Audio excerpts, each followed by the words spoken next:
What's going on YouTube? OCD for EDC here, and what I got for your face balls today is a little Spyderco, and this happens to be an interesting one. It is the Ladybug in K390. Sweet, sweet little knife, and we're going to take a look at it here. So this is the packaging. Comes in the standard Spyderco box, albeit it's a tiny one. And it comes with a little bit of information here. I'll hold this up so you can check it out. And if you want to pause right there, you get the normal little Spyderco manual deal, which is kind of cool. You know, it actually talks about this particular knife, which is cool. It's not just a generic thing for any Spyderco knife. Yeah. So if you want to pause and read all that information, you certainly can. And it also comes with this piece of paper right here. And this talks about the fact that this is in K390 micro clean steel. It actually gives the element breakdown here. So you can see it's a really high carbon steel. It's got a lot of carbides in there, vanadium, and different elements that form carbides during the heat treat process. So really interesting, cool little knife, and that is the paperwork. All right, so let's get this junk moved out of the way here and get right down to the knife. So you can see it comes in the bag with, if I can get it out of there, little poison for the trolls, as Flossie would say, and that is because this is absolutely not a stainless steel. K390 has very, very low amounts of chromium in it, and I don't remember exactly what the level of chromium is. Let's see here. Chromium 4.2%. So you really want to be over, for it to be considered a true stainless steel, you really need to be above like 12%, in that, say, like 13 to 14 range, and even higher, things like M390, 204P, 20CV. There's all, tons of different steels out there that are a true stainless steel, most of which all have, well, in some cases could be closer to 20% chromium. So anyway, K390 certainly not very high in corrosion resistance. However, it is a very, very good steel as it applies to edge retention. So that's what makes this interesting to me. You can see here you've got really good centering on this little blade. It amazes me how well this thing's constructed. So real quick here, we're going to do one size comparison with another Spyderco knife. There you go. There's your size comparison. This happens to be the Spyderco K2, and there it is against the Ladybug. So you can see the entire Ladybug fits within the blade length of the K2. So that's interesting. All right, so give you some sort of idea what we're talking about on size. The dimensions on this guy.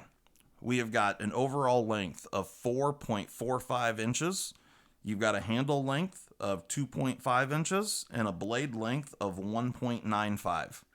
Got a handle thickness of 312 thousandths, and you've got a blade stock thickness of 75 thousandths. It is a full flat ground blade.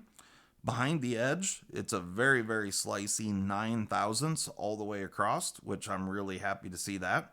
And let's get a weight on this guy. This is going to be a pocket dragging 15.55 grams. See what we got in ounces here. 5.48, so just under 5... just under 0.55 ounces.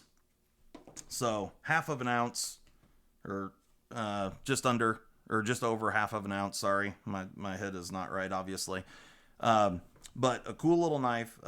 No pocket clip here. And, you know, this is something you're just going to drop in like your coin pocket or something like that. Or a lot of people, I'm sure, would put this on a keychain. It's quite interesting in its construction. And you can see here that we actually do have screws. These are T5 Torx hardware. And you can see we only have 2 screws. We got a pivot, and then we have the pivot. This is a back lock. And we have the piece of hardware that the back lock pivots on. But action is what you would expect for a back lock. It's very nice and smooth. My hands are so big, it's kind of difficult for me to even hold on to this thing, but you can do it one-handed. Someone that has smaller hands would definitely have an easier time with that. But yeah, definitely a pint-sized little knife. One interesting thing about this is, technically, this is an integral. The handle does not come apart in 2 pieces, although you can see kind of a line there, but that's just the line from the injection molded process that they use to make these the plastic portion here. So although there is, I don't know how well you can see it or if you can see it at all, but there is a line right there on the that goes around the back side of the handle. It is actually just one piece. So the fact that this is K390, I've had a few people tell me that they think that seems ridiculous that you put K390 on this little tiny knife. To me, I think it's genius, because this way you're going to very, very rarely need to sharpen your keychain knife. And something like this is going to be a good little box opener. You know, it's got many, many uses. This isn't just a little trinket. This thing definitely is useful. And interestingly enough, it is quite ergonomic and quite comfortable, even for my huge hands. I mean, you look, you know, my hands are big, and I can use this, you know, very easily. And the thumb ramp, you got the jimping across the spine of the handle as well as going up the thumb ramp on the blade. And you can just lock it in really, really well. So that part's great. You know, you got 2 fingers there, and then your third finger can just kind of sit, so it's really like 2.5 finger knife or 2.25 finger knife. But yeah, really cool. And certainly the cheapest way that you're going to get a steel of this quality. So this knife is coming in just under $60 retail. And, you know, $60 certainly is quite a bit of money to spend for a tiny little keychain knife.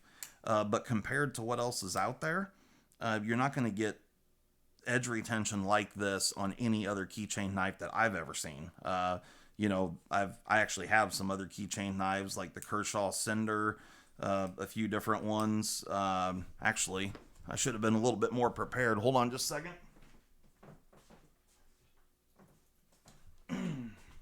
A knife that competes with this thing that I carry almost daily is my little SAC 580. This is the nail clip, and I carry this knife, like I said, pretty much every single day. And in comparison, you can see overall length, they're about the same. Let me move that over here. So almost identical in overall length. However, in the width department or thickness, you can see there's a massive difference. So the thickness of the SAC is drastically different. I mean, you can get 2 of the ladybugs in the thickness of the SAC, maybe more. Now, granted, this is just a knife, and the SAC has got multiple tools and uses, but still, you know, very, very nice, lightweight, real tiny.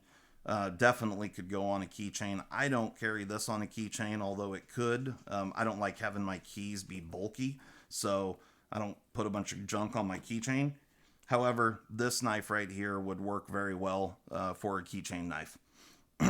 So, on the sides of the blade here, this happens to be a collector club model, so you see the number 16 there. That's my collector club number. And then you can see right here it says Spyderco K390. On the reverse, these were made in Seiki City, Japan. You can see right there. And then, of course, you got the maker mark there from Sal Glesser. So, we're going to pull this thing apart. I'm going to show you how this thing's operating. It's real simple. The parts are very, very tiny.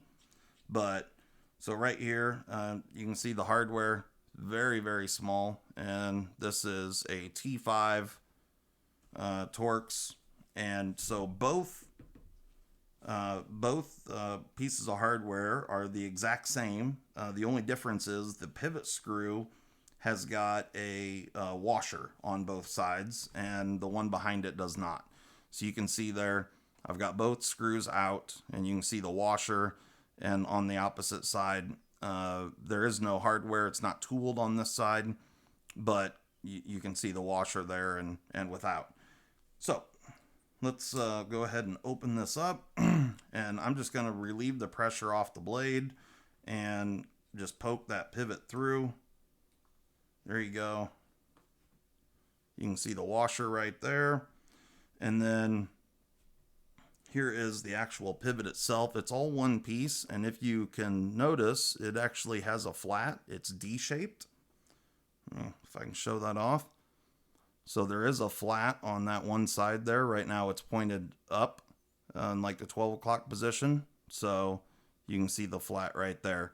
And that corresponds with, here, let me pull this washer out. Okay. Actually, I'm just going to get all the hardware out now that we have out of the way. So you can see that both the pivot, as well as, I guess you can call it a pivot for the back lock, they're both the exact same part. Like I said, just one has washers on it and one doesn't. However, the holes in the knife, if we can see here, are actually D-shaped. So if you can see that one there, the flat is kind of pointed down towards this point right here. And then the next one, or for the back lock, you can see it really. Yeah, it's pointed straight down. It's kind of hard to see in the light, but the flat is pointed straight down towards this finger choil area. All right, this is your tension bar here, or spring, and it fits down into a little pocket that is molded into the plastic down there in the handle. It's kind of hard to see it, but it's definitely there. So that's it. These are all the parts. So you got a blade, you got your back lock, you got the tension bar, and then your two pieces of hardware. You got the two screws, the two barrels, and two washers, and that's the extent of the knife. So very simple. There are no washers or anything like that the blade ride on. It just rides on the plastic itself. Like I said, you can see that this is just one piece of plastic, and it's very rigid and tough when it's all assembled. And like I said, remarkably, the blade is centered.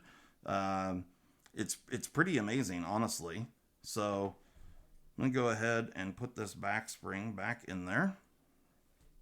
And then we'll go ahead and get the pivot, or the back lock, put back in here. And hopefully, my fingers are so damn big that it's hard to do this. However, we will make it work. There we go.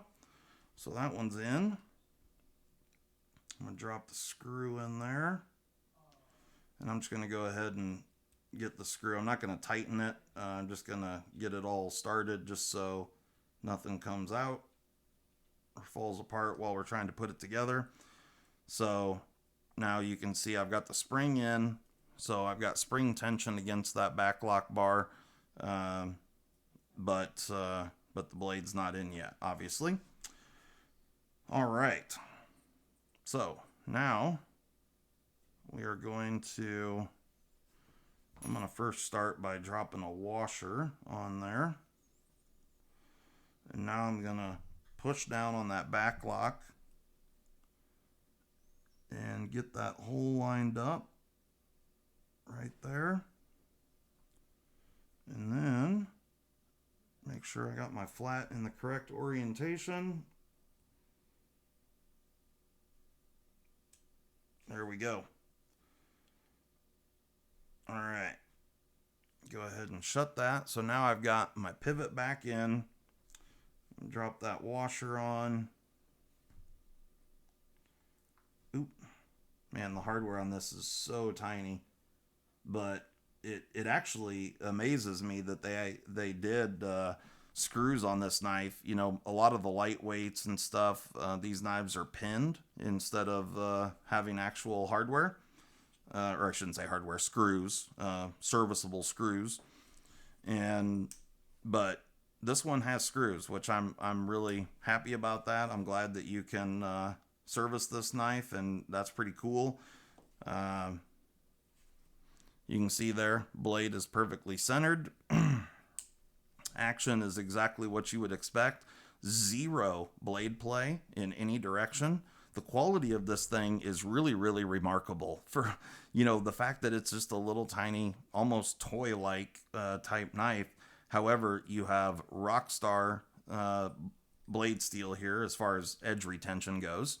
Like I said, you know, for corrosion resistance, it's not going to be stellar, but for edge retention, man, this thing's a beast. So as long as you keep, you know, and some people like the patina that's going to form on K390, others don't. But, you know, if you don't like any patina, you're just going to have to be aware of that and keep it clean and keep it oiled up. But otherwise, like I said, the quality of this thing is stellar. Zero blade play in any direction, centered.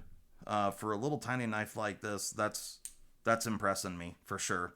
So I really dig the little Ladybug. It's better than I expected, and I love the fact that it's in K390. I like the color. It's kind of like a teal green color, or teal blue.